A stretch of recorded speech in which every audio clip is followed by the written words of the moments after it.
السلام علیکم ورحمۃ اللہ تعالی وبرکاتہ۔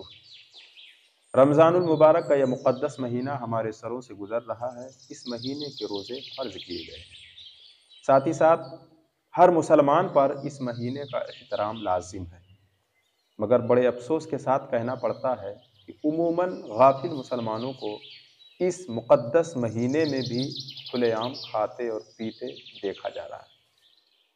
مجھ سے سوال کیا جائے کہ بھائی صاحب مہینہ رمضان کا چل رہا ہے اور آپ کھا پی رہے ہو، تو وہ عذر پیش کرتے ہیں۔ کوئی کہتا ہے فلاں مرض کی دوا چل رہی ہے، تو کوئی کہتا ہے فلاں مرض کی دوا چل رہی ہے، یا مجھے ڈاکٹر نے پانی پینے کے لیے کہا ہے، وغیرہ وغیرہ۔ چلو اگر عذر شرعی ہے بھی تو بھائی صاحب یہ کس نے آپ کو اختیار دے دیا کہ اس مہینے کا احترام کرنا چھوڑ دو؟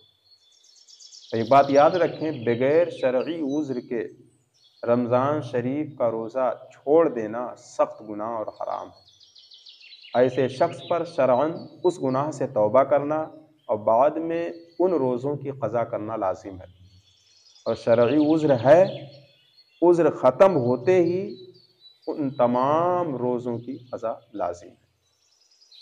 ہاں، کوئی ایسا شخص ہے جو شیخ فانی تک پہنچ گیا، یعنی اتنا بوڑھا ہو چکا ہے کہ اس بڑھاپے کی وجہ سے روزہ نہیں رکھ سکتا اور نہ ہی آئندہ رکھنے کی امید ہے، تو ایسے شخص پر ہر روزے کے عوض فدیہ دینا لازم ہے، اور وہ فدیہ ایک صدقہ فطر ہے، یعنی نصف سا گندم یا اس کا آٹا یا اس کی قیمت، یا ایک سا کھجور یا کشمش یا جو، ایک سا یعنی ایک سا یا جو کا آٹا، یا ان سب کی قیمت ادا کرے گا، یعنی ہر ایک روزے کے عوض ایک صدقہ فطر دینے ہوں گے۔